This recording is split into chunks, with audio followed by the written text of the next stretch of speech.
നമസ്കാരം. പകൽ വാർത്ത ആരംഭിക്കുകയാണ്. ആദ്യം നോക്കാം പ്രധാന തലക്കെട്ടുകൾ. 7 ഘട്ടം നീണ്ട തെരഞ്ഞെടുപ്പ് അംഗം അവസാനിക്കുന്നു. മോദിയുടെ മൂന്നാം വരവോ അട്ടിമറിയോ? ന്യൂസ് 18 മെഗാ എക്സിറ്റ് പോൾ ഫലം വൈകിട്ട്. അവസാന ഘട്ടത്തിൽ ഭേദപ്പെട്ട പോളിംഗ്.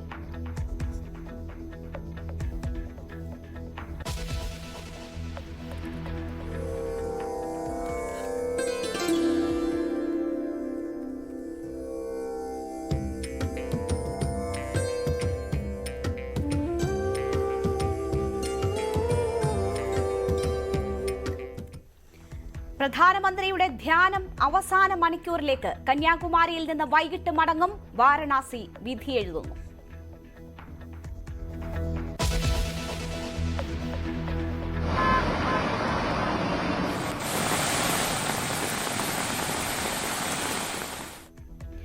കാലവർഷം ശക്തമായി. കോഴിക്കോട്ടും ഇടുക്കിയിലും മണ്ണിടിച്ചിലും ഉരുൾപൊട്ടലും. വീടുകൾ തകർന്നു, കൃഷിയിടം ഒലിച്ചുപോയി. തൃശൂർ നഗരം വെള്ളത്തിൽ. അശ്വനി ആശുപത്രിയിൽ വീണ്ടും വെള്ളം കയറി. തിരുവനന്തപുരം ശംഖുമുഖത്ത് വള്ളം മറിഞ്ഞ് ഒരാളെ കാണാതായി.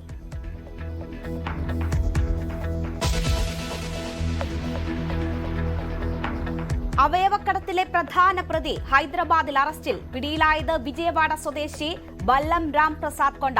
5 വർഷമായി അവയവക്കടത്ത് നടത്തുന്നു. സാബിത്തുമായുള്ള സാമ്പത്തിക ഇടപാടുകൾക്കും തെളിവ്.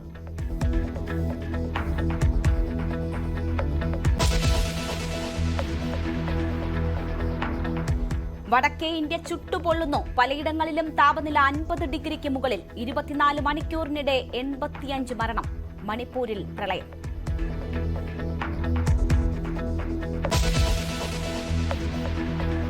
Let the inquire. Okay, I know a lot of things. I don't want to disclose these things. Karnataka സർക്കാരിനെ താഴെയിറക്കാൻ കേരളത്തിൽ മൃഗബലി നടന്നെന്ന ആരോപണത്തിൽ ഉറച്ച DK ശിവകുമാർ. തളിപ്പറമ്പിലെ ക്ഷേത്രമല്ല ഉദ്ദേശിച്ചതെന്ന വിശദീകരണം. അന്വേഷണം വേണമെന്ന് കോൺഗ്രസ്. പ്രാഥമിക അന്വേഷണത്തിൽ ഒന്നും കണ്ടെത്തിയിട്ടില്ലെന്ന് ദേവസ്വം മന്ത്രി.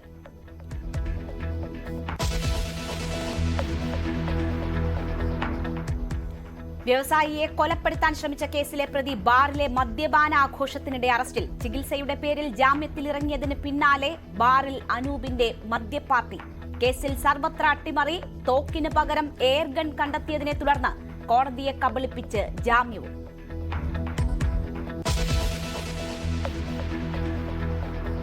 നെയ്യാറ്റിൻകരയിൽ രോഗിയായ മകളുടെ കഴുത്തറുത്ത അമ്മ ആത്മഹത്യ ചെയ്തു. മകളുടെ അസുഖത്തിൽ മനം നൊന്തുള്ള ക്രൂരകൃത്യം നടത്തിയത് അറക്കുന്ന് സ്വദേശി ലീല. മകൾ ഗുരുതരാവസ്ഥയിൽ.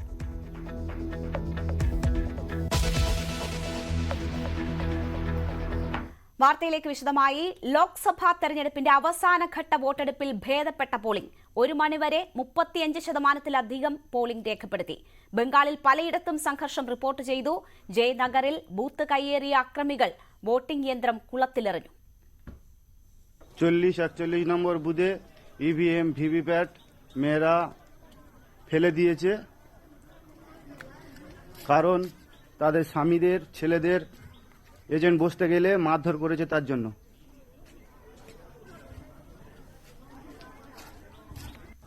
40-41 নম্বর বুথে ইভিএম ভিভিপ্যাট মেয়েরা ফেলে দিয়েছে, কারণ তাদের স্বামীদের ছেলেদের এজেন্ট বসতে গেলে মারধর করেছে তার জন্য। ബിജെപി അധ്യക്ഷൻ JP നദ്ദ, UP മുഖ്യമന്ത്രി യോഗി ആദിത്യനാഥ്, ആം ആദ്മി പാർട്ടി നേതാവ് രാഘവ് ചന്ദ തുടങ്ങിയ പ്രമുഖർ വോട്ട് രേഖപ്പെടുത്തി. ഒപ്പം എക്സിറ്റ് പോൾ ഫലങ്ങൾ വൈകിട്ടോടെ പുറത്തുവരും എന്ന പ്രത്യേകതയും ഇന്നത്തെ ദിവസത്തിനുണ്ട്. രാജ്യത്തെ 543 ലോക്സഭാ മണ്ഡലങ്ങളിലെയും തൊട്ടറിഞ്ഞാണ് രാജ്യത്തെ ഏറ്റവും വലിയ വാർത്താ ശൃംഖലയായ ന്യൂസ് 18 എക്സിറ്റ് പോൾ തയ്യാറാക്കിയിരിക്കുന്നത്. ഓരോ 540 ലോക്സഭാ മണ്ഡലങ്ങളിലേക്കും ഞങ്ങളുടെ സർവേ ടീം നേരിട്ടെത്തി. ഒരു ലോക്സഭാ മണ്ഡലത്തിലെ എല്ലാ നിയമസഭാ മണ്ഡലങ്ങളിലേക്കും കടന്നുചെന്ന് തെരഞ്ഞെടുക്കപ്പെട്ട ബൂത്തുകളിൽ നിന്നാണ് സാമ്പിളുകൾ ശേഖരിച്ചത്. വോട്ടർമാരിൽ നിന്ന് നേരിട്ട് ശേഖരിച്ച വിവരങ്ങളുടെ അടിസ്ഥാനത്തിലാണ് എക്സിറ്റ് പോൾ ഫലം തയ്യാറാക്കിയിരിക്കുന്നത്. ഇന്ത്യ എങ്ങോട്ടെന്ന് ജനങ്ങൾ അഭിപ്രായപ്പെടുന്ന സർവേയുടെ വിശദാംശങ്ങൾ വൈകിട്ട് 5 മണി മുതൽ ന്യൂസ് 18 കേരളത്തിൽ കാണാം. എക്സിറ്റ് പോൾ ഫലങ്ങൾ ഇന്ന് പുറത്തുവരുന്നതോടെ കേരളത്തിലെ രാഷ്ട്രീയ നേതൃത്വങ്ങളും ആകാംക്ഷയിലാണ്. പോളിംഗ് നടന്ന് 1 മാസത്തിന് ശേഷമാണ് ഫലം അറിയുന്നതെന്നതിനാൽ കൂട്ടിയും കീഴ്ച്ചുമുള്ള കണക്കെടുപ്പിലാണ് മുന്നണികൾ. വലിയ വിജയപ്രതീക്ഷ പുലർത്തുന്ന ഇടങ്ങളിൽ പോലും പോളിംഗ് കുറഞ്ഞത് എങ്ങനെ സ്വാധീനിക്കുമെന്നത് രാഷ്ട്രീയ നേതൃത്വങ്ങൾക്ക് വ്യക്തതയില്ല. ഇത് സംബന്ധിച്ച വിവരങ്ങൾ നൽകാൻ TG സജിത്തും നമുക്കൊപ്പം ചേരും. ഒപ്പം ER രാഗേഷ് ഉണ്ട്. ആദ്യം രാഗേഷിലേക്ക്. രാഗേഷ്, 2 മാസം നീണ്ട തെരഞ്ഞെടുപ്പ് പ്രക്രിയ അതിന്റെ അവസാന മണിക്കൂറുകളിലേക്ക് കടന്നിരിക്കുകയാണ്. ഉച്ചയ്ക്ക് 1 മണി വരെയുള്ള വിവരങ്ങളാണ് നമ്മുടെ കൈവശം ഇപ്പോഴുള്ളത്. ഭേദപ്പെട്ട പോളിംഗ് എന്ന് മനസ്സിലാകുന്നു. എന്തൊക്കെയാണ് സംസ്ഥാനം തിരിച്ചുള്ള വിവരങ്ങൾ? ബംഗാളിൽ വീണ്ടും അക്രമ സംഭവങ്ങൾ റിപ്പോർട്ട് ചെയ്തതിന്റെ വിവരങ്ങളുണ്ട്. മറ്റെല്ലായിടത്തും സമാധാനപരമായാണോ പോളിംഗ് പുരോഗമിക്കുന്നത്? രേണുക, 44 ദിവസം നീണ്ടുനിന്ന ജനാധിപത്യ പ്രക്രിയ, അതായത് ഇന്ത്യയുടെ തെരഞ്ഞെടുപ്പ് ചരിത്രത്തിൽ തന്നെ ഏറ്റവും ദൈർഘ്യമേറിയ 2ാമത്തെ വോട്ടെടുപ്പ്, അതേതായാലും 7ാം ഘട്ട വോട്ടെടുപ്പ് ഇപ്പോൾ അതിന്റെ അവസാന മണിക്കൂറുകളിലേക്ക് കടക്കുകയാണ്. ഇനി 5 മണിക്കൂറാണ് വോട്ടെടുപ്പ് അവസാനിക്കാൻ ബാക്കിയുള്ളത്. 1 മണി വരെയുള്ള കണക്കുകൾ പ്രകാരം ഏതാണ്ട് 36% വോട്ടുകൾ രേഖപ്പെടുത്തി കഴിഞ്ഞു. കമ്മീഷൻ ഔദ്യോഗികമായി ഇതുവരെ 11 മണി വരെയുള്ള കണക്കുകളാണ് പുറത്തുവിട്ടത്. ഈ 11 മണി വരെയുള്ള ശതമാനപ്രകാരം 26.3 ആണ് പോളിംഗ് രേഖപ്പെടുത്തിയിരിക്കുന്നത്. അതിൽ തന്നെ ഹിമാചൽ പ്രദേശിൽ മികച്ച പോളിംഗ് ആണ് എന്ന് തന്നെ പറയാം. കാരണം ഹിമാചൽ പ്രദേശിൽ 11 മണിവരെ രേഖപ്പെടുത്തിയിരിക്കുന്നത് 32% വോട്ടുകൾ 11 മണിവരെ തന്നെ പോൾ ചെയ്തിട്ടുണ്ട്. പശ്ചിമ ബംഗാളിലും ഏതാണ്ട് 29% വോട്ടുകൾ 11 മണിവരെ രേഖപ്പെടുത്തിയിട്ടുണ്ട്. UP-യിൽ 28%, ജാർഖണ്ഡിൽ 29%, ഒഡീഷയിലാണ് താരതമ്യേന കുറവ് പോളിംഗ് രേഖപ്പെടുത്തിയിട്ടുള്ളത് 22%, പഞ്ചാബിൽ 24% വോട്ടുകളും പോൾ ചെയ്തിട്ടുണ്ട്. പശ്ചിമ ബംഗാളിൽ പക്ഷേ ഈ അവസാന ഘട്ടത്തിൽ വലിയ സംഘർഷമാണ് റിപ്പോർട്ട് ചെയ്യപ്പെട്ടിട്ടുള്ളത്. അതായത് പലയിടങ്ങളിലും സംഘർഷം റിപ്പോർട്ട് ചെയ്യപ്പെട്ടിട്ടുണ്ട്. ഒന്ന്, രാവിലെ ജയനഗറിൽ പോളിംഗ് ബൂത്തിലേക്ക് ഒരു സംഘം അക്രമികൾ കടന്നു കയറുകയും അവിടെ നിന്ന് ഇലക്ട്രോണിക് വോട്ടിംഗ് മെഷീൻ കയ്യേറുകയും പിന്നീട് അത് കുളത്തിൽ ഉപേക്ഷിക്കുകയും ചെയ്തിട്ടുണ്ട്. കാരണം പോളിംഗ് ഏജന്റുമാരുമായി ബന്ധപ്പെട്ടൊരു തർക്കമാണ് അവിടെ അക്രമത്തിൽ കലാശിച്ചത്. പക്ഷേ തെരഞ്ഞെടുപ്പ് കമ്മീഷന്റെ ഭാഗത്തുനിന്നൊരു പ്രതികരണം ഇപ്പോൾ വന്നിട്ടുള്ളത്. അത് റിസർവ് മെഷീനാണ്, അത് വാഹനത്തിലാണ് അത് സൂക്ഷിച്ചിരുന്നത്. അതുകൊണ്ട് തന്നെ പോളിംഗ് തടസ്സപ്പെട്ടിട്ടില്ല എന്നൊരു വിശദീകരണം കമ്മീഷന്റെ ഭാഗത്തുനിന്ന് ഇപ്പോൾ വന്നിട്ടുണ്ട്. ജാദവ്പൂർ മണ്ഡലത്തിൽ പലയിടത്തും സംഘർഷം റിപ്പോർട്ട് ചെയ്തിട്ടുണ്ട്. ജാദവ്പൂരിൽ പരസ്പരം ബോംബ് എറിയുന്ന സാഹചര്യം പോലും ഉണ്ടായി. അവിടെ തൃണമൂൽ കോൺഗ്രസ് പ്രവർത്തകരും ISF പ്രവർത്തകരും ഏറ്റുമുട്ടുകയും ചെയ്തിട്ടുണ്ട്. അങ്ങനെ ബാൻനഗർ അടക്കം പല മേഖലകളിലും സമാനമായ രീതിയിൽ സംഘർഷം റിപ്പോർട്ട് ചെയ്യപ്പെട്ടിട്ടുണ്ട്. 10 പേർക്ക് പരിക്കേറ്റു. ഒപ്പം 7 പേരെ ഈ സംഭവവുമായി ബന്ധപ്പെട്ടുകൊണ്ട് അറസ്റ്റ് ചെയ്തിട്ടുണ്ട് എന്നാണ് അറിയിച്ചിട്ടുള്ളത്. ബംഗാൾ ഒഴിച്ചു നിർത്തി കഴിഞ്ഞാൽ മറ്റിടങ്ങളൊന്നും തന്നെ കാര്യമായ അക്രമ സംഭവങ്ങൾ റിപ്പോർട്ട് ചെയ്തിട്ടില്ല. ഏതായാലും നിർണായകമായ മണിക്കൂറുകളിൽ വോട്ടെടുപ്പ് കടക്കുകയാണ്. ഈ 57 സീറ്റുകൾ മറ്റ് ഘട്ടങ്ങളെ അപേക്ഷിച്ച് നോക്കുമ്പോൾ BJPക്ക് താരതമ്യേന മറ്റ് ഘട്ടങ്ങളെ അപേക്ഷിച്ച് സീറ്റ് കുറവുള്ളൊരു മണ്ഡലങ്ങളാണ് ഇത്തവണ. കാരണം UP-യിലും ബീഹാറിലുമൊക്കെ കഴിഞ്ഞ തവണ വലിയ മുന്നേറ്റം ഉണ്ടാക്കിയെങ്കിൽ പോലും പശ്ചിമ ബംഗാളിൽ ഒപ്പം തന്നെ ഒഡീഷയിലും ഒക്കെ തന്നെ മുന്നേറ്റം നടത്താൻ സാധിച്ചിട്ടില്ല. പഞ്ചാബിലും സമാനമായ രീതിയിൽ 2 സീറ്റുകൾ മാത്രമാണ് 13 സീറ്റുകളിൽ ലഭിച്ചത്. അപ്പോൾ 400-ലധികം സീറ്റുകളെന്ന് അവകാശപ്പെടുന്ന BJPക്ക് ആ ഒരു പ്രകടനം നടത്തണമെങ്കിൽ ഈ 7ാം ഘട്ടം അതിനിർണായകമാണ്. നിലവിൽ കൈവശമുള്ള സീറ്റുകൾ പോകാനും പാടില്ല. പ്രതിപക്ഷത്തിന്റെ നിരയിലുള്ള സീറ്റുകൾ നേടിയെടുക്കുകയും വേണം. ഇന്ത്യ സഖ്യത്തെ സംബന്ധിച്ച്, പ്രത്യേകിച്ച് കോൺഗ്രസിനെ സംബന്ധിച്ച് 8 സീറ്റുകളാണ് ഈ 7ാം ഘട്ടത്തിൽ അവരുടെ കൈവശമുള്ളത്. ആ 8 സീറ്റുകളും പഞ്ചാബിലായിരുന്നു. അപ്പോൾ പഞ്ചാബിൽ ഇത്തവണ ആം ആദ്മി പാർട്ടി കോൺഗ്രസിന്റെ വോട്ടുകളിൽ വിള്ളൽ വീഴ്ത്തുമോ എന്നത് പ്രധാനപ്പെട്ട കാര്യമാണ്. ഇന്ത്യ സഖ്യത്തിന്റെ ഭാഗമാണെങ്കിലും പഞ്ചാബിൽ അവർ സഖ്യത്തിലില്ല. അങ്ങനെ അതിനിർണായകമായ ഘട്ടത്തിൽ ഏതായാലും വോട്ടെടുപ്പ് പുരോഗമിക്കുകയാണ്. 11 മണി വരെയുള്ള കണക്കുകളാണ് ഔദ്യോഗികമായി ഇപ്പോൾ പുറത്തു വരുന്നത്. പക്ഷേ അനൗദ്യോഗികമായി തന്നെ ഏതാണ്ട് 36% തന്നെ പോളിംഗ് ഇപ്പോൾ രേഖപ്പെടുത്തിയിട്ടുണ്ട്. ശരി, ER രാഗേഷ് ആണ് 7ാം ഘട്ട വോട്ടെടുപ്പിന്റെ വിശദാംശങ്ങൾ, ഇതുവരെ ലഭ്യമായിട്ടുള്ള വിശദാംശങ്ങൾ നൽകിയത്. തുടരുക രാഗേഷ്, ഞാൻ രാഗേഷിലേക്ക് തിരിച്ചു വരാം. ഇന്ന് എല്ലാവരും ഉറ്റുനോക്കുന്നത് വൈകുന്നേരം പുറത്തുവരുന്ന എക്സിറ്റ് പോൾ ഫലങ്ങളാണ്. 6 മണിക്ക് വോട്ടെടുപ്പ് പൂർണ്ണമായാൽ 6:30 തന്നെ എക്സിറ്റ് പോൾ ഫലങ്ങൾ വന്നു തുടങ്ങും. അതിൽ ഏറ്റവും ആധികാരികമായ ഫലങ്ങൾ നൽകാൻ ശേഷിയുള്ള ദേശീയ മാധ്യമം ന്യൂസ് 18 ആണ്. ന്യൂസ് 18ന്റെ എക്സിറ്റ് പോൾ ഫലങ്ങളും ഇന്ന് പുറത്തു വരുന്നുണ്ട്. വിശദാംശങ്ങളുമായി TG സജിത്ത് ചേരുകയാണ്. സജിത്ത്, നേരിട്ട് നടത്തിയ സർവേയുടെ ഫലങ്ങൾ ന്യൂസ് 18 ഇന്ന് പുറത്തുവിടുകയാണ്. നേരത്തെ പ്രീ പോൾ സർവേ പുറത്തുവിട്ടിരുന്നു. NDA അവകാശപ്പെടുന്നത് പോലെ 400 തികയ്ക്കാൻ പറ്റും അവർക്ക് എന്നതായിരുന്നു ആ പ്രീ പോൾ സർവേ നൽകിയ സൂചനകൾ. പക്ഷേ രാഷ്ട്രീയം ഒരുപാട് മാറി മറിഞ്ഞിരിക്കുകയാണ്. അതിനുശേഷമാണ് ഇപ്പോൾ നേരിട്ട് നടത്തിയ സർവേയുടെ ഫലങ്ങൾ, എക്സിറ്റ് പോൾ ഫലങ്ങൾ ഇന്ന് പുറത്തുവിടുന്നത്. എന്തൊക്കെയാണ് വിപുലമായ സജ്ജീകരണങ്ങൾ? എത്രമാത്രം ആധികാരികമായ ഫലങ്ങളാണ് പ്രതീക്ഷിക്കുന്നത്?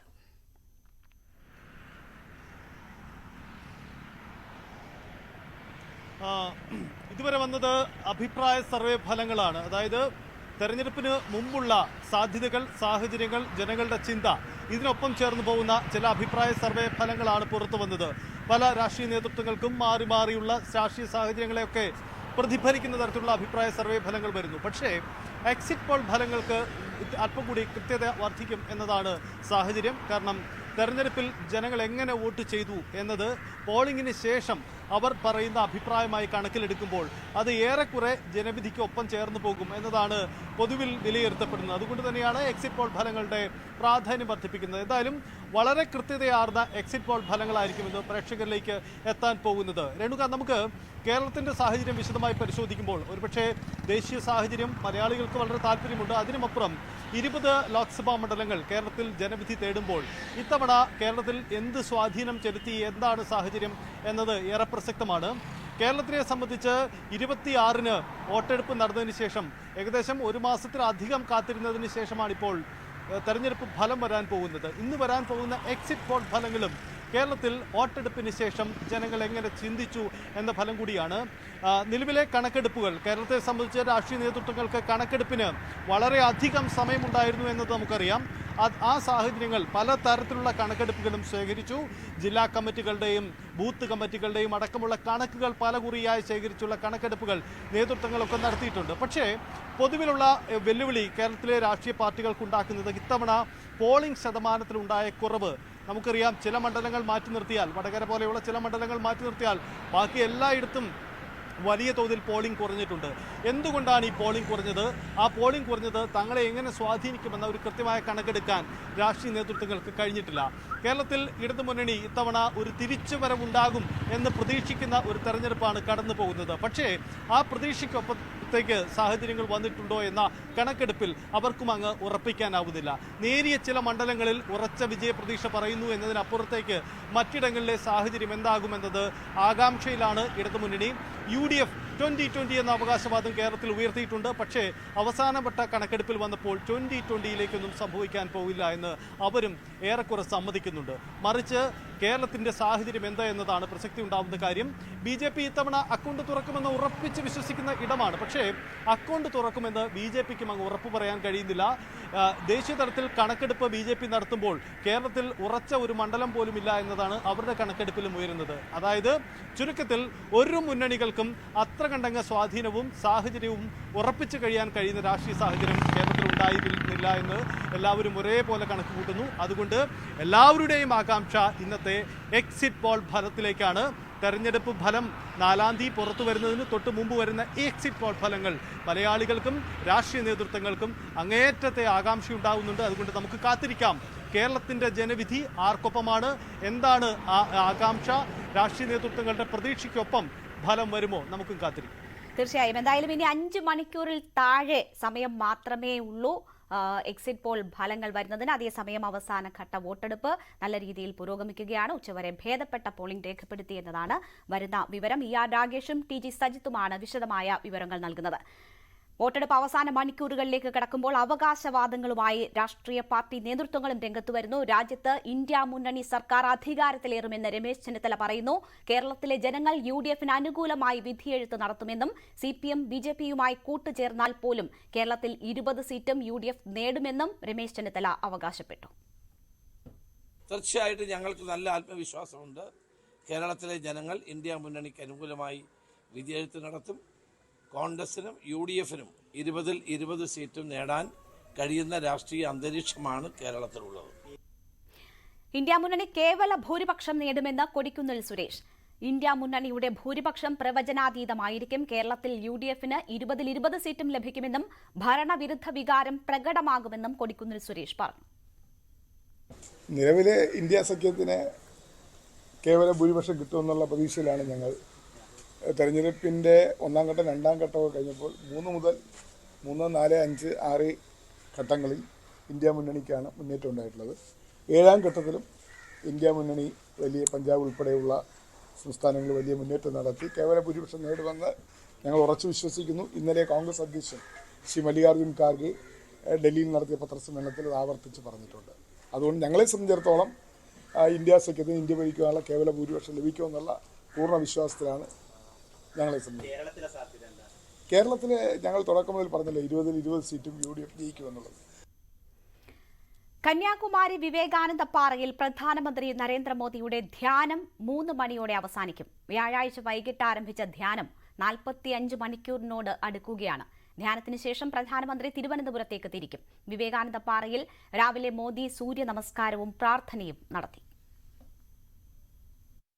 വ്യാഴാഴ്ച വൈകിട്ട് 6 മണിയോടുകൂടിയാണ് പ്രധാനമന്ത്രി നരേന്ദ്രമോദി വിവേകാനന്ദ പാറയിലെത്തിയത്. 43 മണിക്കൂർ അദ്ദേഹത്തിന്റെ ധ്യാനം പിന്നിടുന്നു. 2 മണിക്കൂറുകൾ മാത്രമാണ് അദ്ദേഹത്തെ ധ്യാനം തുടരുക. ഇന്ന് വൈകിട്ട് 3 മണിക്ക് ധ്യാനം അവസാനിപ്പിച്ച് അദ്ദേഹം ഇവിടെ നിന്ന് തിരുവനന്തപുരത്തേക്ക് ഹെലികോപ്റ്റർ മാർഗം തിരുവനന്തപുരത്തേക്കും അവിടെ നിന്ന് ന്യൂഡൽഹിയിലേക്കും പോകുമെന്നാണ് ഇപ്പോൾ ലഭിക്കുന്ന വിവരം. ആ രീതിയിലാണ് കാര്യങ്ങൾ ക്രമീകരിച്ചിരിക്കുന്നത്.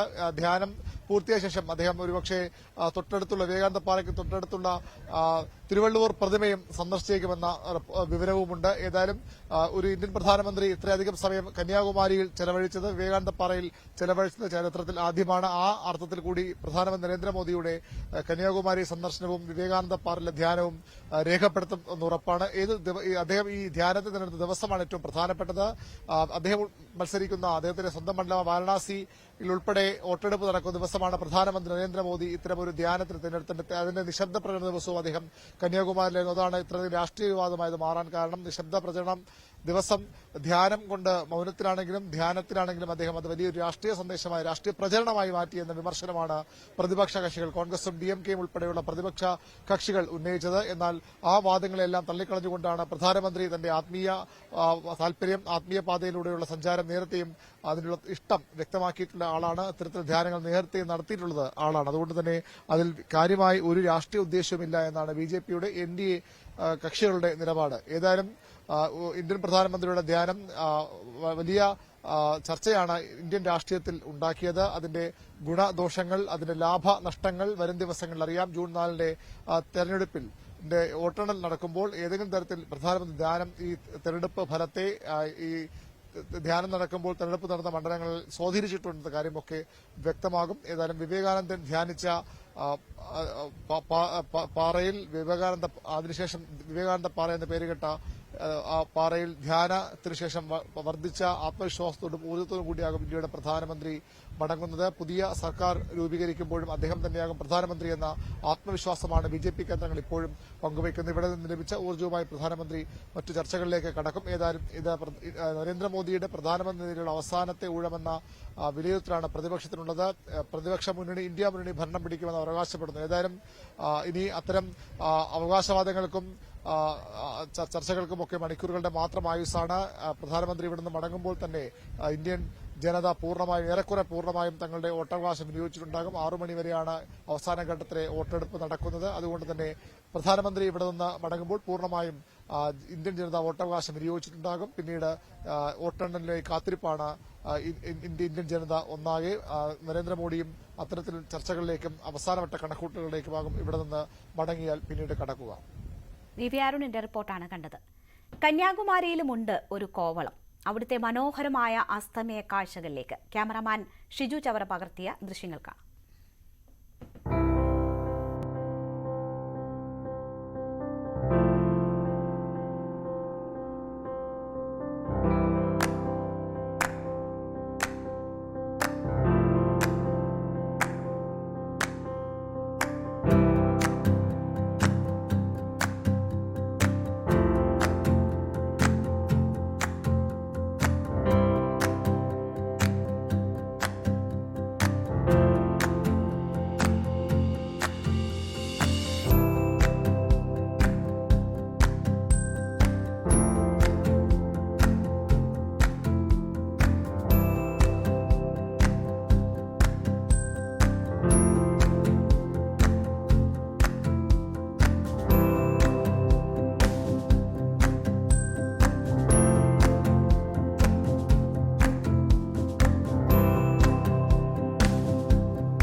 മറ്റു വാർത്തകൾ നോക്കാം. കർണാടക സർക്കാരിനെ തകർക്കാൻ രാഷ്ട്രീയ എതിരാളികൾ കേരളത്തിൽ മൃഗബലി നടത്തിയെന്ന DK ശിവകുമാറിന്റെ ആരോപണത്തിൽ അന്വേഷണം ആവശ്യപ്പെട്ട് കോൺഗ്രസ് നേതൃത്വം. ശിവകുമാർ ഉന്നയിച്ചത് ഗുരുതര ആരോപണമാണെങ്കിലും പ്രാഥമിക അന്വേഷണത്തിൽ വസ്തുതയില്ലെന്ന് തെളിഞ്ഞു എന്നാണ് സംസ്ഥാന സർക്കാരിന്റെ നിലപാട്. കേരളത്തെ തെറ്റായി ചിത്രീകരിക്കാനാണ് ശിവകുമാറിന്റെ ശ്രമമെന്ന നിലപാടുമായി BJP രംഗത്തെത്തിയിട്ടുണ്ട്. ഇതിനിടെ ആരോപണത്തിൽ ഉറച്ച് DK ശിവകുമാറും രംഗത്തു വന്നു. DK ശിവകുമാർ ഉയർത്തിവിട്ട രാഷ്ട്രീയ വിവാദം കേരളത്തിലെ കോൺഗ്രസ് നേതൃത്വം ഏറ്റെടുത്തു കഴിഞ്ഞു. ഗുരുതര ആക്ഷേപമാണ് ഉയർന്നത്. അന്വേഷണം നടത്തണമെന്ന് നേതാക്കൾ ആവശ്യപ്പെടുന്നു. അദ്ദേഹത്തിന് കിട്ടിയ ഒരു വിവരമാണ് അദ്ദേഹം പുറത്തുവിട്ടത്. അതിനെ പരിഹസിക്കുന്നതിന് പകരം ഗവൺമെന്റ് അന്വേഷിക്കണം. അന്വേഷിച്ചിട്ട് വസ്തുതയുണ്ടോ എന്ന് പരിശോധിക്കണം. ഒരു ആധികാരികത ഇല്ലാതെ ഇത്തരം ഒരു വിഷയത്തെക്കുറിച്ച് എന്തെങ്കിലും വെളിപ്പെടുത്തൽ നടത്തുമെന്ന് ഞാൻ പ്രതീക്ഷിക്കുന്നില്ല. ഏതെങ്കിലും തരത്തിലുള്ള വിവരങ്ങൾ ലഭിച്ചതിന്റെ അടിസ്ഥാനത്തിലായിരിക്കും അദ്ദേഹം അങ്ങനെ പറഞ്ഞിട്ടുണ്ടാവുക. എന്നാൽ ഈ ആക്ഷേപത്തിൽ വസ്തുതയില്ലെന്നാണ് സംസ്ഥാന സർക്കാരിന്റെ നിലപാട്. ആരോപണമുയർന്നതിന് പിന്നാലെ സ്പെഷ്യൽ ബ്രാഞ്ച് അന്വേഷണം നടന്നു. മൃഗബലി നടന്നതിന് തെളിവുകളൊന്നും കണ്ടെത്താനായിട്ടില്ല എന്നതാണ് DGPക്ക് കൈമാറിയ റിപ്പോർട്ടിൽ പറയുന്നത്. ദേവസ്വം വകുപ്പും സ്വന്തം നിലയിൽ അന്വേഷണം നടത്തി. രാജരാജേശ്വര ക്ഷേത്ര അധികൃതരുമായി മന്ത്രി സംസാരിച്ചു.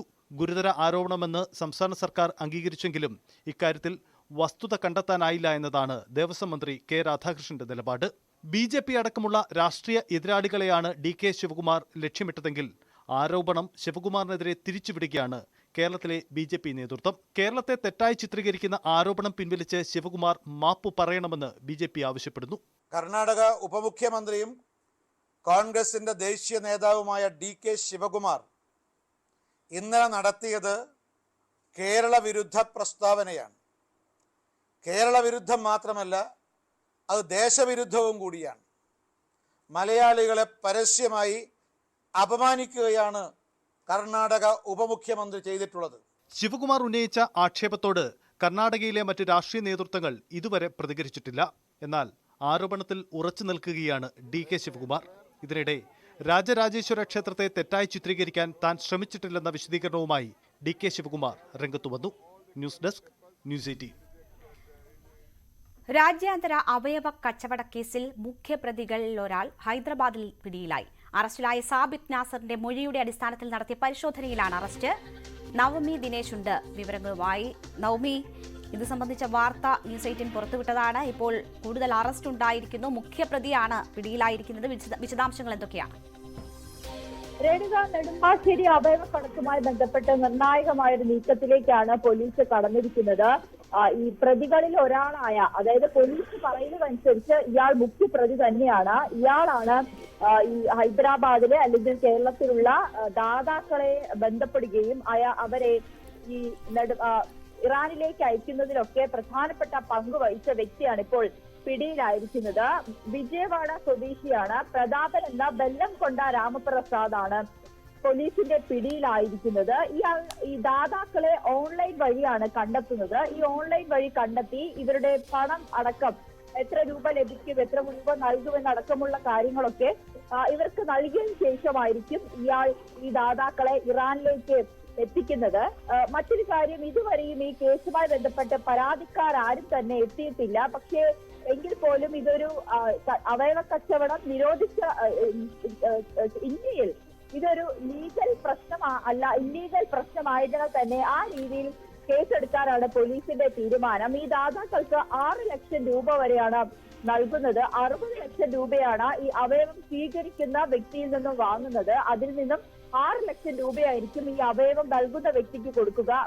6 ലക്ഷം രൂപയായിരിക്കും ഈ അവയവം നൽകുന്ന വ്യക്തിക്ക് കൊടുക്കുക. ബാക്കി പണമെല്ലാം ഈ ഏജന്റുമാരാണ് കൈകാര്യം ചെയ്യുന്നത്. ബാങ്ക് വഴി തന്നെയാണ് ഇവർ പണം സ്വീകരിക്കുകയും ചെയ്യുന്നത്, ഇടപാടുകൾ നടത്തുകയും ചെയ്തത്. 5 വർഷമായി അവയവക്കടത്ത് നടത്തുന്നു എന്നൊരു വിവരം കൂടി പോലീസ് അറിയിച്ചിട്ടുണ്ട്. എന്തായാലും ഇതുമായി ബന്ധപ്പെട്ട് മുഖ്യ കണ്ണിയായ മധു ഉണ്ട്. മധു ഇപ്പോഴും ഇറാനിലാണ്. ഇയാളെ നാട്ടിലെത്തിക്കാൻ വേണ്ടിയിട്ടുള്ള ശ്രമങ്ങളെല്ലാം നടക്കുന്നുണ്ട്. ഇതോടെ പോലീസിന്റെ കസ്റ്റഡിയിൽ 4 പേരെയാണ് ലഭിച്ചിട്ടുള്ളത്. ആദ്യം അറസ്റ്റിലായ, നെടുമ്പാശ്ശേരിയിൽ നിന്നും അറസ്റ്റിലായ സാബിത്ത്, മറ്റൊന്ന് മധു ഇപ്പോൾ ഇറാനിലാണ്. മറ്റൊരു വ്യക്തി ശ്യാമാണ്, സജിത് ശ്യാമും ഇപ്പോൾ പോലീസിന്റെ കസ്റ്റഡിയിലാണുള്ളത്. ഇപ്പോൾ 4ാമത്തെ പ്രതാപൻ എന്ന ഹൈദരാബാദ് സ്വദേശി, ഇങ്ങനെ 4ാമത്തെ ആളെ കൂടിയാണ് പോലീസിന്റെ കസ്റ്റഡിയിൽ ലഭിച്ചിരിക്കുന്നത്. കേരള പോലീസ് ഹൈദരാബാദിൽ എത്തിയാണ് ഈ പ്രതിയെ അറസ്റ്റ് ചെയ്തിരിക്കുന്നത്. ഹൈദരാബാദിലെ ഒരു ഹോട്ടലിൽ ഒളിവിൽ താമസിക്കുകയായിരുന്നു പ്രതാപൻ. അവിടെ നിന്നാണ് വളരെ വിദഗ്ധമായി പോലീസ് അറസ്റ്റ് ചെയ്തിട്ടുള്ളത്. എന്തായാലും പ്രതിയെ പോലീസ് സ്റ്റേഷനിൽ എത്തിച്ചിട്ടുണ്ട്. ഇനി എന്തായാലും കോടതിയിലേക്ക് വൈകിയ ശേഷം കസ്റ്റഡിയിൽ ആവശ്യപ്പെടാനാണ് പോലീസിന്റെ തീരുമാനം. കൂടുതൽ വിവരങ്ങൾ പ്രതിയിൽ നിന്നും ലഭിക്കേണ്ടതുണ്ട്. മറ്റൊരു കാര്യം പോലീസ് വ്യക്തമായി പറയുന്നത്, കേരളത്തിൽ നിന്നും ഒരാളെ മാത്രമേ ഇതുവരേക്കും അവയവ കടത്തിനായി കൊണ്ടുപോയിട്ടുള്ളൂ. ആലുവ സ്വദേശിയായ പാലക്കാട് സ്വദേശിയായ ഷമീർ അല്ലാതെ കേരളത്തിൽ നിന്നും മറ്റാരും തന്നെ അവയവക്കടത്ത് നടത്തിയിട്ടില്ല എന്നുകൂടി, അവയവം ദാനം ചെയ്തിട്ടില്ല എന്നുകൂടി പോലീസ് വ്യക്തമാക്കുന്നുണ്ട്. മറ്റൊരു കാര്യം, കേരളത്തിലുള്ള ഹോസ്പിറ്റലുകൾ കേന്ദ്രീകരിച്ചും ഒരു അന്വേഷണം നടക്കുന്നുണ്ട്. ഇതിൽ ഒരു ഹോസ്പിറ്റൽ മാത്രം പോലീസിന്റെ നിരീക്ഷണ വലയത്തിലുണ്ട്. പക്ഷെ അത് ഏതാണെന്ന് വ്യക്തമാക്കാൻ അല്ലെങ്കിൽ പേര് വെളിപ്പെടുത്തുവാൻ SP തയ്യാറായിട്ടില്ല. മറ്റൊരു കാര്യം, ബാംഗ്ലൂർ, ഹൈദരാബാദ്, ഡൽഹി കേന്ദ്രീകരിച്ചിട്ടുള്ള പല ഹോസ്പിറ്റലുകളിലും ഇത്തരത്തിൽ അവയവ കച്ചവടവുമായി ബന്ധപ്പെട്ട് വലിയ രീതിയിൽ പങ്കുവഹിക്കുന്നുണ്ടെന്ന് SPക്ക് വിവരം ലഭിക്കുകയും ചെയ്തു. ഈ ഹോസ്പിറ്റൽ കേന്ദ്രീകരിച്ചുള്ള ഒരു അന്വേഷണത്തിലേക്കും പോലീസ് കടന്നിട്ടുണ്ട്. കൂടുതൽ വിവരങ്ങൾ, കൂടുതൽ തെളിവുകൾ ലഭിച്ചാൽ ഇത് അതാത് പോലീസ് സ്റ്റേഷനുകളിൽ, ഈ ഹൈദരാബാദിലാണെങ്കിൽ അവിടെയുള്ള പോലീസ് ഉദ്യോഗസ്ഥരെ അടക്കം വിവരം അറിയിക്കുവാനാണ് തീരുമാനിച്ചതെന്നും SP അറിയിച്ചിട്ടുണ്ട്. രേണുക. ശരി, നവമി ദിനേശാണ് വാർത്തയുടെ വിവരങ്ങൾ നൽകിയത്. കോഴിക്കോട് മെഡിക്കൽ കോളേജ് ആശുപത്രിയിൽ വിരലിന് പകരം നാവിൽ ശസ്ത്രക്രിയ ചെയ്ത സംഭവത്തിൽ വിദഗ്ധ ഡോക്ടർമാരുടെ നേതൃത്വത്തിൽ മെഡിക്കൽ ബോർഡ് യോഗം ചേരുകയാണ്. ശസ്ത്രക്രിയ ചെയ്ത ഡോക്ടറുടെ മൊഴിയും ചികിത്സാ രേഖകളും ബോർഡ് പരിശോധിക്കും. ഇക്കാര്യത്തിൽ ബോർഡ് നൽകുന്ന റിപ്പോർട്ടിന്റെ അടിസ്ഥാനത്തിലാകും പോലീസിന്റെ തുടർ നടപടി. വിവരങ്ങളുമായി MS അനീഷ് കുമാർ ചേരുകയാണ്. അനീഷ്, ഈ ശസ്ത്രക്രിയ ചെയ്ത ഡോക്ടറും മറ്റ് ആശുപത്രി അധികൃതരും ആ നടപടിയെ ന്യായീകരിക്കുകയാണ് ഇതുവരെ ചെയ്തത്. മെഡിക്കൽ ബോർഡ് രൂപീകരിച്ച് നടക്കുന്ന അന്വേഷണത്തിൽ ഈ കുടുംബാംഗങ്ങൾക്ക് പ്രതീക്ഷയുണ്ടോ? എന്താണ് നമുക്ക് ലഭ്യമാകുന്ന വിവരങ്ങൾ?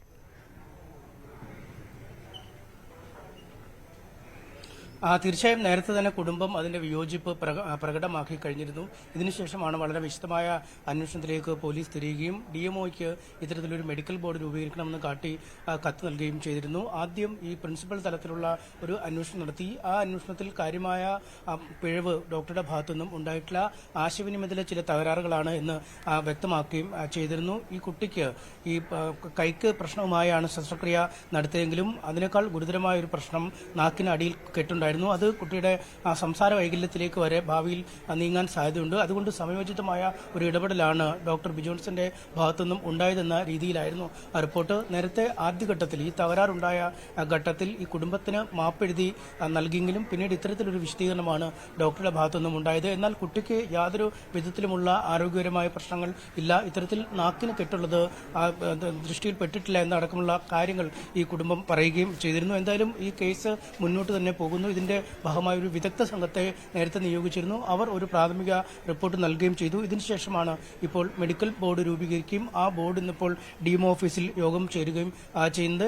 വിവിധ ചികിത്സാ മേഖലകളിൽപ്പെട്ട വിദഗ്ധ ഡോക്ടർമാരടങ്ങുന്ന മെഡിക്കൽ ബോർഡാണുള്ളത്. ഒപ്പം ഈ കേസ് അന്വേഷിക്കുന്ന മെഡിക്കൽ കോളേജ് ACPയും ഈ യോഗത്തിൽ പങ്കെടുക്കുന്നുണ്ട്. ഏതാണ്ട് 2.5 മണിക്കൂറിലധികമായി യോഗം ഈ DMO ഓഫീസിൽ തുടർന്നുകൊണ്ടിരിക്കുകയാണ്. അല്പസമയത്തിനകം ഈ യോഗം അവസാനിക്കും. എന്തായാലും ആരോഗ്യവകുപ്പിന് ഒപ്പം ഈ പോലീസിനും ഈ സംബന്ധിച്ച റിപ്പോർട്ട് നൽകുമെന്നാണ് നമുക്ക് മനസ്സിലാക്കാൻ കഴിയുന്നത്. ഇതിൽ ചികിത്സാപരമായ പിഴവുകളുണ്ടായോ, കുട്ടിക്ക് നേരത്തെ നാക്കിന് പ്രശ്നങ്ങളുണ്ടോ എന്നീ കാര്യങ്ങൾ ഈ മെഡിക്കൽ ബോർഡ് പരിഗണിക്കും. ഒപ്പം ഭാവിയിൽ കുട്ടിക്ക് എന്തെങ്കിലും ആരോഗ്യ പ്രശ്നങ്ങൾ ഉണ്ടാവാൻ സാധ്യതയുണ്ടോ എന്ന വിവരവും പരിശോധിക്കുമെന്നാണ് അറിയാൻ കഴിയുന്നത്. എന്തായാലും ചികിത്സാ രേഖകൾ അടക്കമുള്ള മുഴുവൻ വിവരങ്ങളും ഇതിനകം മെഡിക്കൽ ബോർഡിലേക്ക് കൊണ്ടുവന്നിട്ടുണ്ട്.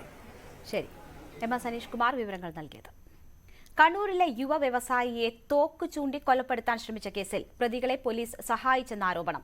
പോലീസ് കോടതിയിൽ സമർപ്പിച്ചത് യഥാർത്ഥ തോക്കിന് പകരം എയർ ഗൺ ആണെന്നാണ് ആക്ഷേപം. ഇതിനു പുറമെ ആരോഗ്യസ്ഥിതി മോശമെന്ന് ചൂണ്ടിക്കാട്ടി ജാമ്യത്തിലിറങ്ങിയ പ്രതി അനൂപ് വീണ്ടും അറസ്റ്റിലായി. കോടതിയെ കബളിപ്പിച്ച് ജാമ്യത്തിലിറങ്ങിയ പ്രതി ബാറിൽ മദ്യപാന ആഘോഷം നടത്തിയതിനെ തുടർന്നാണ് നടപടി. ശരണ്യ സ്നേഹജന്റെ റിപ്പോർട്ട്. ശരണ്യ സ്നേഹജൻ വിവരങ്ങളുമായി ചേരുകയാണ്. ശരണ്യ, വീണ്ടും കോടതിയെ കബളിപ്പിച്ചതിന് പ്രതി അറസ്റ്റ് ചെയ്തിരിക്കുകയാണ്. എന്താണ് ഈ വാർത്തയുമായി ബന്ധപ്പെട്ട കൂടുതൽ വിവരങ്ങൾ?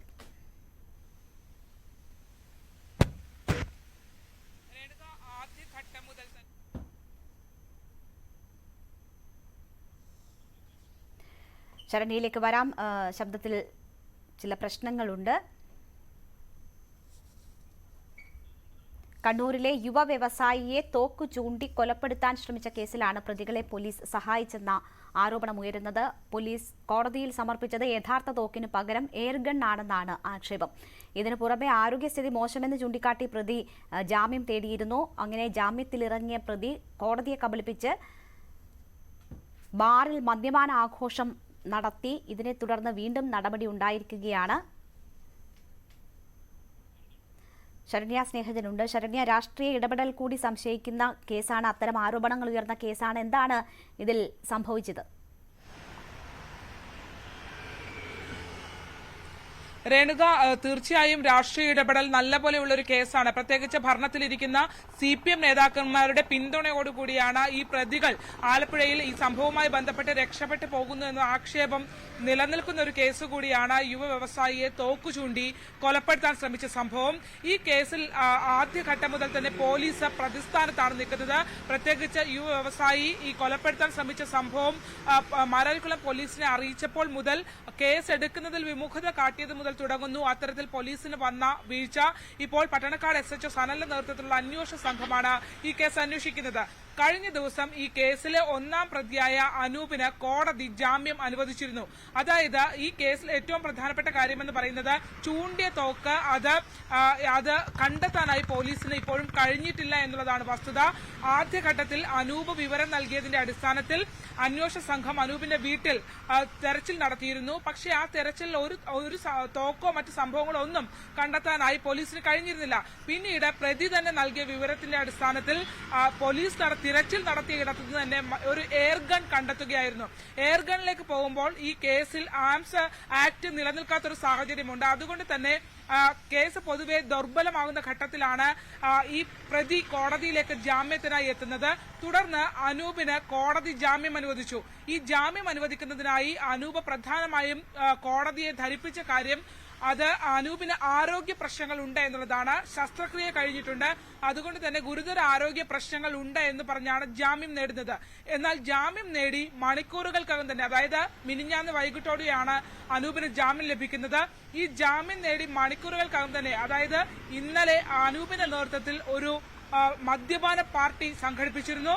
ചേർത്തലയിലെ ഒരു ബാറിൽ സംഘടിപ്പിച്ച ഈ പാർട്ടിയിൽ അനൂപ്, അതായത് ആരോഗ്യസ്ഥിതി വളരെ മോശമാണെന്ന് പറഞ്ഞ പ്രതി അവിടെ ഇരുന്ന് മദ്യപിക്കുന്നു എന്നുള്ള വിവരം പോലീസിന് ലഭ്യമാകുന്നു. മാത്രമല്ല മദ്യപിച്ച് വാഹനം ഓടിക്കുകയും കൂടി ചെയ്തതോടെ അനൂപിനെ പോലീസ് വീണ്ടും അറസ്റ്റ് ചെയ്യുകയായിരുന്നു. ചേർത്തല പോലീസാണ് അനൂപിനെ അറസ്റ്റ് ചെയ്തത്.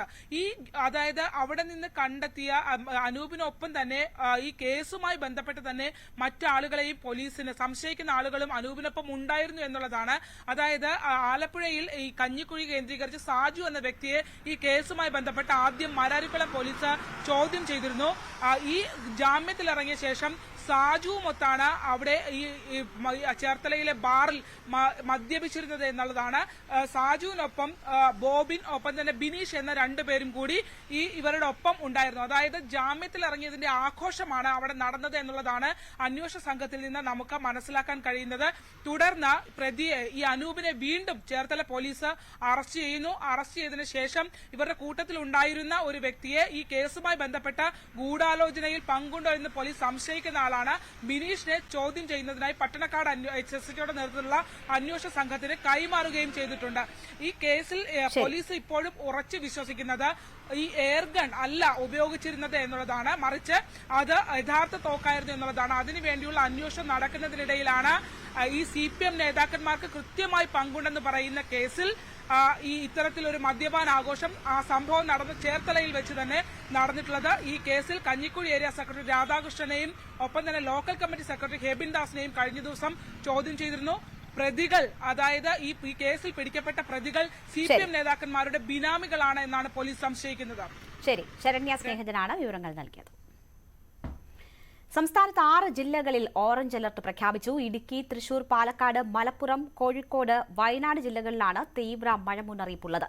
തിരുവനന്തപുരം, കൊല്ലം ജില്ലകൾ ഒഴികെ മറ്റ് ജില്ലകളിൽ യെല്ലോ അലർട്ടും പ്രഖ്യാപിച്ചിട്ടുണ്ട്.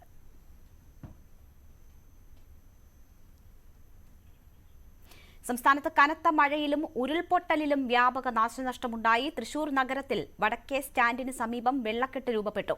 അശ്വിനി ആശുപത്രിയിൽ വീണ്ടും വെള്ളം കയറി. JCB എത്തിച്ച് ഓട പൊളിച്ച് വെള്ളം ഒഴുക്കിവിടാൻ ശ്രമം തുടരുകയാണ്.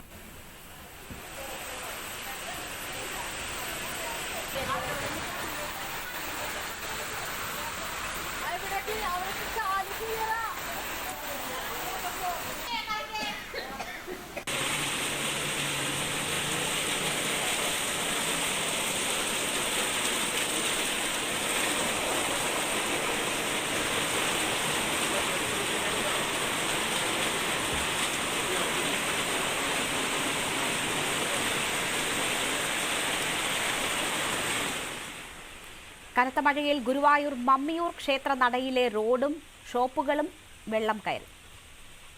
കോഴിക്കോട് കക്കയത്ത് മണ്ണിടിച്ചിലും ഉരുൾപൊട്ടലിലും 2 ഏക്കർ കൃഷി നശിച്ചു. കക്കയം കല്ലനോട് 28-ാം മൈലിൽ ജനവാസ മേഖലയോട് ചേർന്ന നജീബ് എന്ന കർഷകന്റെ കൃഷിയിടത്തിലാണ് മണ്ണിടിച്ചിലുണ്ടായത്. നജീബിന്റെ കോഴി ഫാമും കെട്ടിടവും തകർന്നു. MS അനീഷ് കുമാർ ഉണ്ട് വിവരങ്ങളുമായി. അനീഷ്, വലിയ രീതിയിലുള്ള നാശനഷ്ടങ്ങൾ മഴ വരുത്തിക്കൊണ്ടിരിക്കുകയാണ്. കാലവർഷം ശക്തമാകുമെന്ന മുന്നറിയിപ്പുകൾ കൂടി വരുന്നു. വരുന്ന ദിവസങ്ങളിലും മഴ ശക്തമാകുമെന്ന വിവരമാണുള്ളത്. എന്താണ് നമുക്ക് ലഭിച്ചിട്ടുള്ള വിവരങ്ങൾ?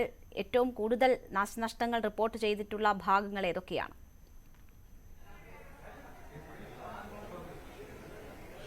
രേണുക, മധ്യ കേരളത്തിനും തെക്കൻ കേരളത്തിനുമൊപ്പം ഇപ്പോൾ വടക്കൻ കേരളത്തിലേക്കും മഴ എത്തുന്നുവെന്ന വാർത്ത തന്നെയാണ് നമുക്ക് നൽകാൻ കഴിയുന്നത്. ഈ നഗര പ്രദേശങ്ങൾ ഒഴിവാക്കിയാൽ മലയോര മേഖലകളിലാണ് പ്രത്യേകിച്ചും മഴ പെയ്തുകൊണ്ടിരിക്കുന്നത്. കോഴിക്കോട് ജില്ലയുടെ മലയോര മേഖലകളിൽ പേരാമ്പ്രയും കുറ്റ്യാടിയും ബാലുശ്ശേരി അടക്കമുള്ള ഇടങ്ങളിൽ ഇന്നലെ രാത്രി കനത്ത മഴയാണ് പെയ്തുകൊണ്ടിരിക്കുന്നത്. ഒപ്പം രാവിലെയും കാര്യമായി തന്നെ മഴ പെയ്യുന്നു. ഇന്ന് കോഴിക്കോട് ഇപ്പോൾ ഓറഞ്ച് അലർട്ട് പ്രഖ്യാപിക്കുന്ന സാഹചര്യമുണ്ട്. കൂരാച്ചുണ്ട് പഞ്ചായത്തിൽ 5-ാം വാർഡിൽ 28-ാം മൈലിൽ നജീബ് എന്ന ആളുടെ കൃഷിയിടത്തിൽ വലിയ ഉരുൾപൊട്ടലുണ്ടായി. 3 ഏക്കർ സ്ഥലത്തിൽ 1 ഏക്കർ സ്ഥലം ഈ ഉരുൾപൊട്ടലിൽ പൂർണ്ണമായും ഒലിച്ചുപോയി. അദ്ദേഹത്തിന്റെ ഒരു കോഴി ഫാം പൂർണ്ണമായും തകരുന്ന ഒരു അവസ്ഥയും ഉണ്ടായിരിക്കുന്നു. എന്തായാലും അദ്ദേഹത്തിന്റെ വീടിന് സമീപം വരെ ഈ ഉരുളുകൾ എത്തിയെങ്കിലും വീട്ടിലേക്ക് എത്താത്തത് വലിയൊരു അപകടം ഒഴിവാക്കിയെന്ന് പറയാം. അദ്ദേഹത്തിന്റെ ഈ കൃഷിയിടത്തിലെ കൃഷി വസ്തുക്കൾ ഏതാണ്ട് പൂർണ്ണമായി തന്നെ ഒരു നഷ്ടാവസ്ഥയിലേക്കും നീങ്ങിയിരിക്കുന്നു. എന്തായാലും ഇപ്പോൾ മലയോര മേഖലകളിൽ മഴയ്ക്ക് ഒരല്പം ശമനമുണ്ടെങ്കിൽ പോലും ഓറഞ്ച് അലർട്ട് പ്രഖ്യാപിക്കപ്പെട്ടിരിക്കുന്ന സാഹചര്യത്തിൽ വരും മണിക്കൂറുകളിൽ ശക്തമായ മഴയുണ്ടാവും എന്ന് തന്നെയാണ് പ്രതീക്ഷ. അതുകൊണ്ട് ജില്ലാ ഭരണകൂടമൊക്കെ ഈ മലയോര മേഖലകളിൽ കനത്ത ജാഗ്രതാ നിർദ്ദേശം നൽകി കഴിഞ്ഞിരിക്കുകയും ചെയ്യുന്നു. തൃശൂർ ജില്ലയിലാണ് ഇന്ന് ഏറ്റവും കാര്യമായ മഴ നാശം വിധിച്ചിരിക്കുന്നത്. ജനജീവിതം അങ്ങേയറ്റം ദുസ്സഹമായി മാറിയിരിക്കുന്ന അവസ്ഥയിലേക്ക് കാര്യങ്ങൾ നീങ്ങിയിരിക്കുന്നു. 2 മരണം ഇടിമിന്നലേറ്റ്, മഴയോടനുബന്ധിച്ചുള്ള ഇടിമിന്നലേറ്റ് 2 മരണം ഇപ്പോൾ നടന്നു കഴിഞ്ഞിരിക്കുന്നു. പലപ്പാട് കോതകുളം സ്വദേശി നിമിഷ എന്ന സ്ത്രീയും ഒപ്പം വേലൂർ സ്വദേശി ഗണേശൻ എന്നയാളുമാണ് മരിച്ചത്. നിമിഷ ഇതിൽ വീടിന് പുറത്ത് കുളിമുറിയിൽ കുളിക്കുന്നതിനിടെയാണ് ഇടിമിന്നൽ ഏൽക്കുകയും പിന്നീട് മരിക്കുകയും ചെയ്തത്.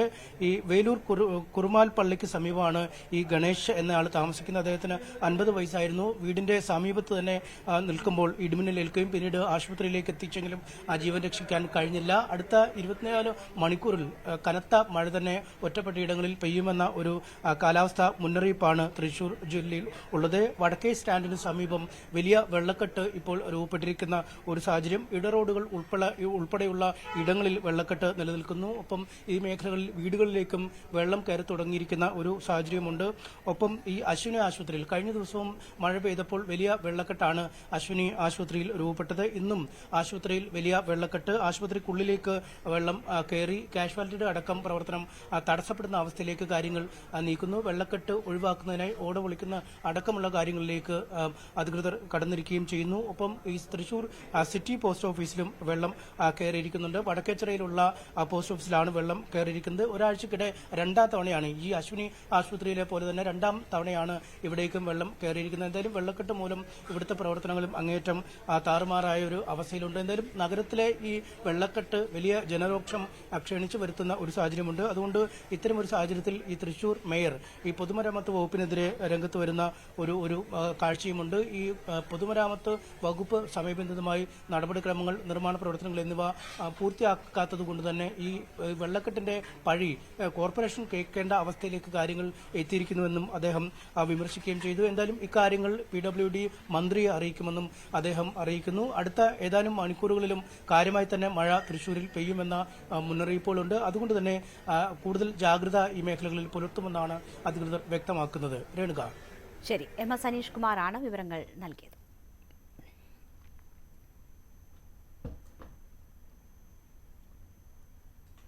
ഇടുക്കി ജില്ലയിൽ ഇന്നലെ പെയ്ത കനത്ത മഴയിൽ വ്യാപക നാശനഷ്ടമുണ്ടായി. തൊടുപുഴ ഉൾപ്പെടുന്ന ലോ റേഞ്ച് മേഖലയിൽ മണ്ണിടിച്ചിലും ഉരുൾപൊട്ടലുമുണ്ടായി. അതിതീവ്ര മഴയ്ക്ക് കാരണം ലഘുമേഘ വിസ്ഫോടനമെന്ന് സംശയിക്കുന്നതായി കാലാവസ്ഥാ വിദഗ്ധർ പറഞ്ഞു.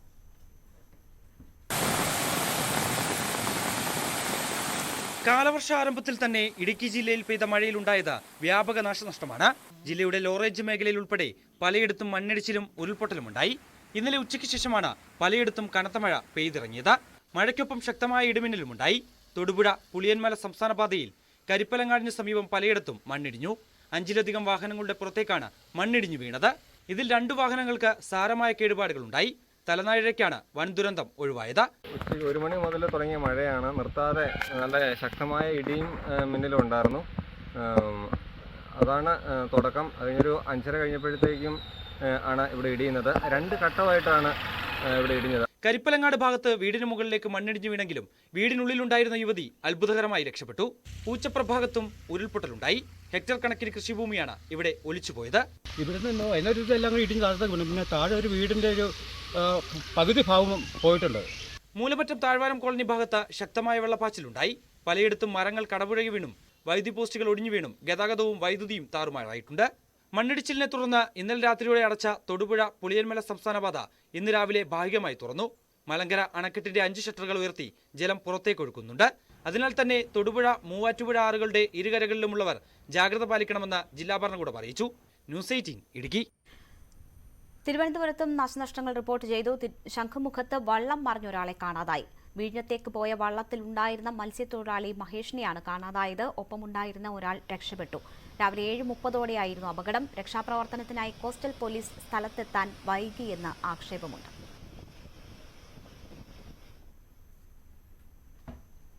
രാവിലെ ഒരു 7:30-8 മണിയാകുമ്പോഴത്തേക്ക് ഇവിടെ നിന്ന് വള്ളം ഇറക്കി. ആ കാണുന്ന ആ ദിശയിൽ നിന്ന് വള്ളം ഇറക്കി വെള്ളത്തിലോട്ട് ഓടി എന്ന് വെച്ചാൽ ഒരു തിര വരികയായിരുന്നു.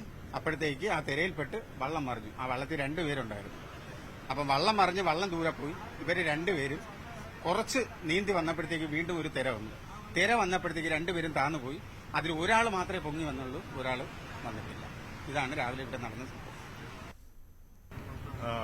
8 മണിയോടുകൂടിയാണ് 2 മത്സ്യത്തൊഴിലാളികൾ ഒരു വള്ളവുമായി ശംഖുമുഖത്ത് നിന്ന് വിഴിഞ്ഞത്തേക്ക് വള്ളം ആങ്കർ ചെയ്യാൻ വേണ്ടി കൊണ്ടുപോയതാണ്. നാളെ ഞായറാഴ്ച അവിടെ നിന്ന് മത്സ്യബന്ധനത്തിന് പോകുന്നതിന് വേണ്ടിയാണ് 2 വള്ളവുമായി പുറപ്പെട്ടത്. തീരത്ത് വെച്ച് തന്നെ തിരമാലയുടെ അടുത്തെത്തിയപ്പോൾ തന്നെ ശക്തമായ തിരമാല അനുഭവപ്പെട്ടതിന്റെ പശ്ചാത്തലത്തിൽ വള്ളം മറിയുകയും 2 പേരും വള്ളത്തിൽ നിന്ന് വീഴുകയും ചെയ്തു. അങ്ങനെ 2 പേരും കരയിലേക്ക് വരാൻ ശ്രമിച്ചു.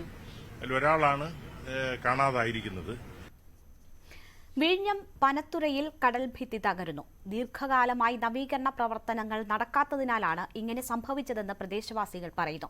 ശക്തമായ തിരയടി തുടർന്നാൽ കടൽഭിത്തി പൂർണ്ണമായും തകരുകയും നിരവധി വീടുകളിലേക്ക് വെള്ളം കയറുകയും ചെയ്യും. കാലവർഷം കൂടി എത്തിയതിനാൽ 200ഓളം കുടുംബങ്ങളാണ് ആശങ്കയിൽ കഴിയുന്നത്.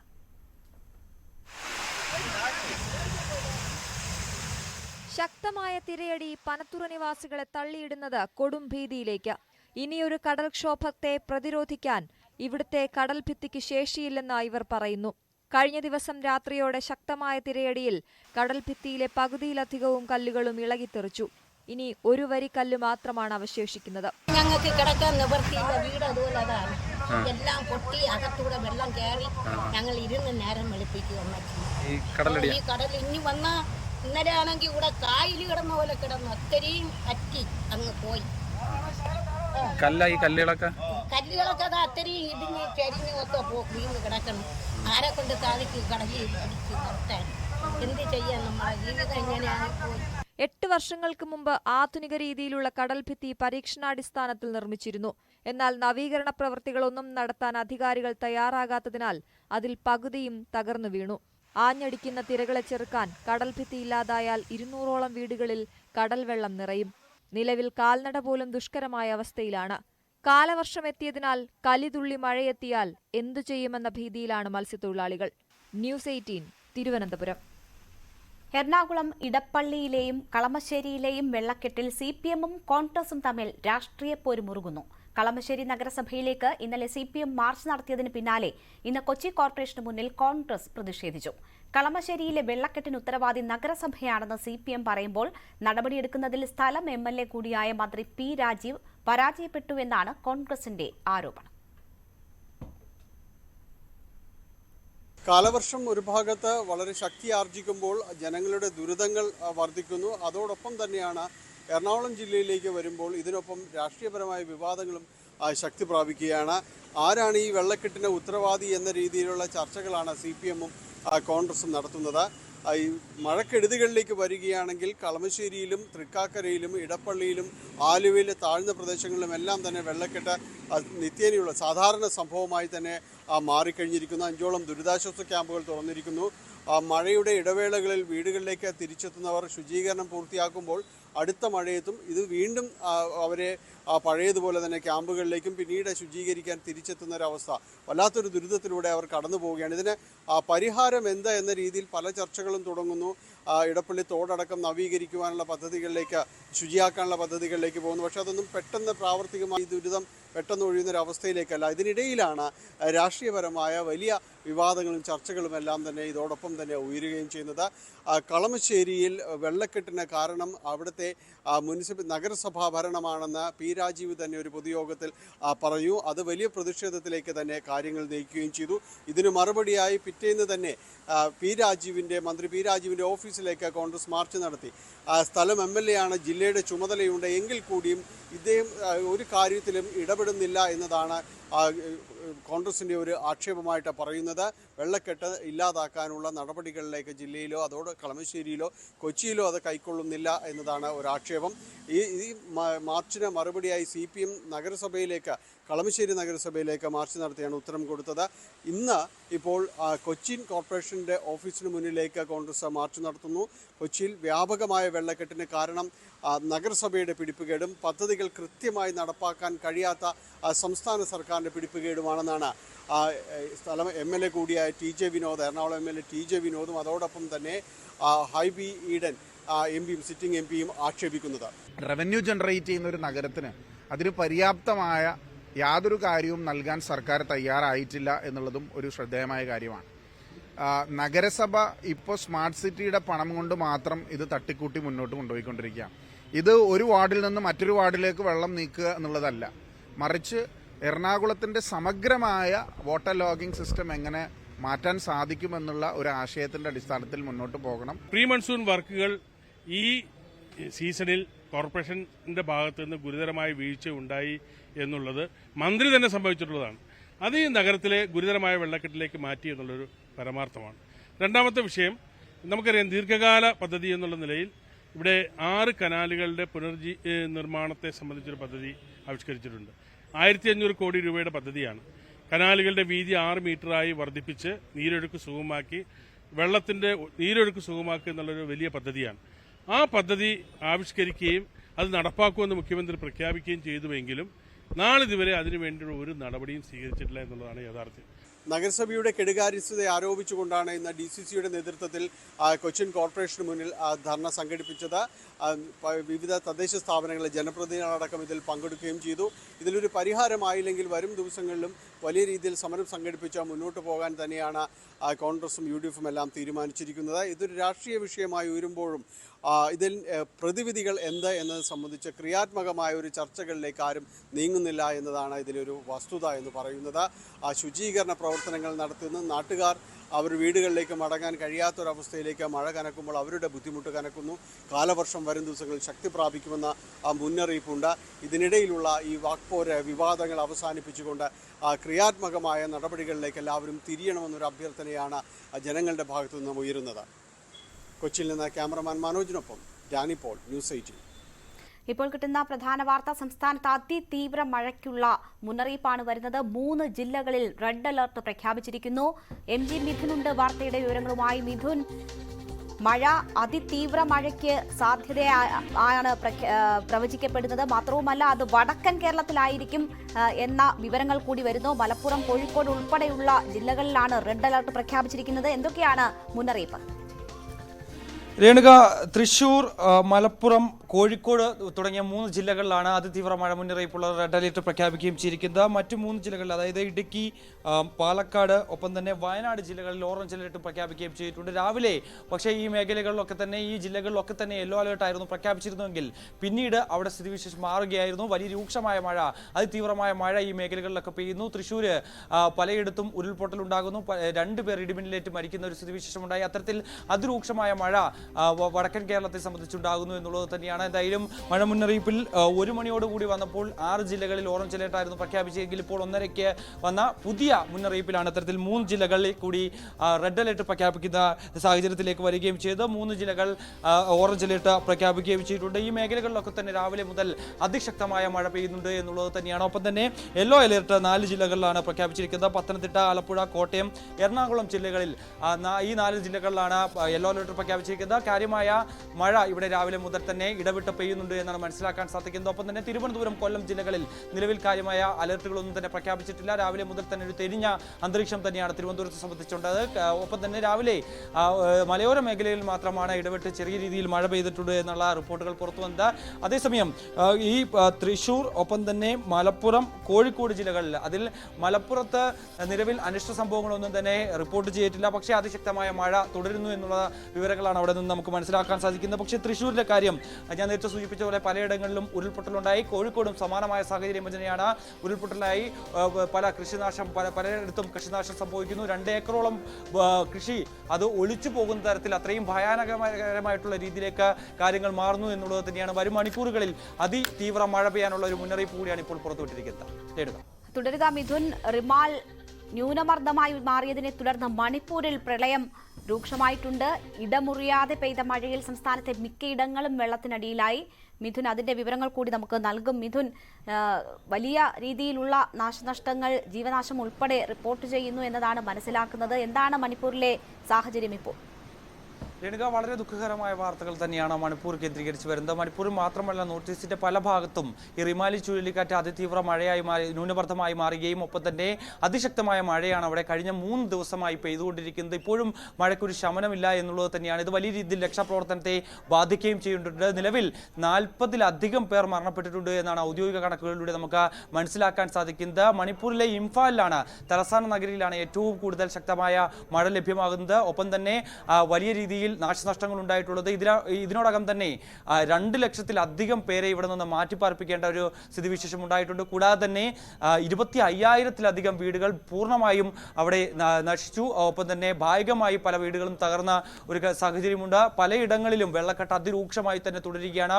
നഗരപ്രദേശങ്ങളിലെല്ലാം തന്നെ പൂർണ്ണമായും വെള്ളത്തിനടിയിലാണ് എന്നുള്ളൊരു സ്ഥിതിവിശേഷമാണ്. ഒപ്പം തന്നെ ഈ സാഹചര്യത്തെ തുടർന്ന് കേന്ദ്ര ദുരന്ത നിവാരണ അതോറിറ്റിയുടെ കൂടുതൽ സംഘം മണിപ്പൂരിലേക്ക് എത്തിച്ചേർന്നിട്ടുണ്ട്. രാവിലെ തന്നെ വലിയ രീതിയിൽ വ്യാപകമായ രക്ഷാപ്രവർത്തനങ്ങൾ നടക്കുന്നുണ്ട്. ഒപ്പം തന്നെ മണ്ണിടിച്ചിൽ വ്യാപകമായി തുടരുന്ന ഒരു പശ്ചാത്തലമുണ്ട്. അവിടെയെല്ലാം തന്നെ ഈ NDRFന്റെ കൂടുതൽ സേനയെ വിന്യസിക്കുമെന്ന് രാവിലെ പ്രധാനമന്ത്രി നരേന്ദ്രമോദി തന്നെ വ്യക്തമാക്കുകയും ചെയ്തു. ഒപ്പം തന്നെ അധിക ധനസഹായമായി മരിച്ചവരുടെ കുടുംബത്തിന് 2 ലക്ഷം രൂപ ധനസഹായമായി നൽകുകയും ചെയ്തിട്ടുണ്ട്. ഒപ്പം തന്നെ കേന്ദ്രത്തിന്റെ ശ്രദ്ധ അവിടെ പ്രധാനമായും ഉണ്ട്. ഏത് അടിയന്തര സാഹചര്യം ഉണ്ടായാലും അത് നേരിടുന്നതിനുള്ള വടക്ക് കിഴക്കൻ മേഖലകളിലും ശക്തമായ മഴ പെയ്യുമ്പോൾ ഉത്തരേന്ത്യൻ സംസ്ഥാനങ്ങളിൽ അത്യുഷ്ണം തുടരുകയാണ്. കനത്ത ചൂടിൽ കഴിഞ്ഞ 24 മണിക്കൂറിനിടെ മരിച്ചവരുടെ എണ്ണം 85 ഉയർന്നു.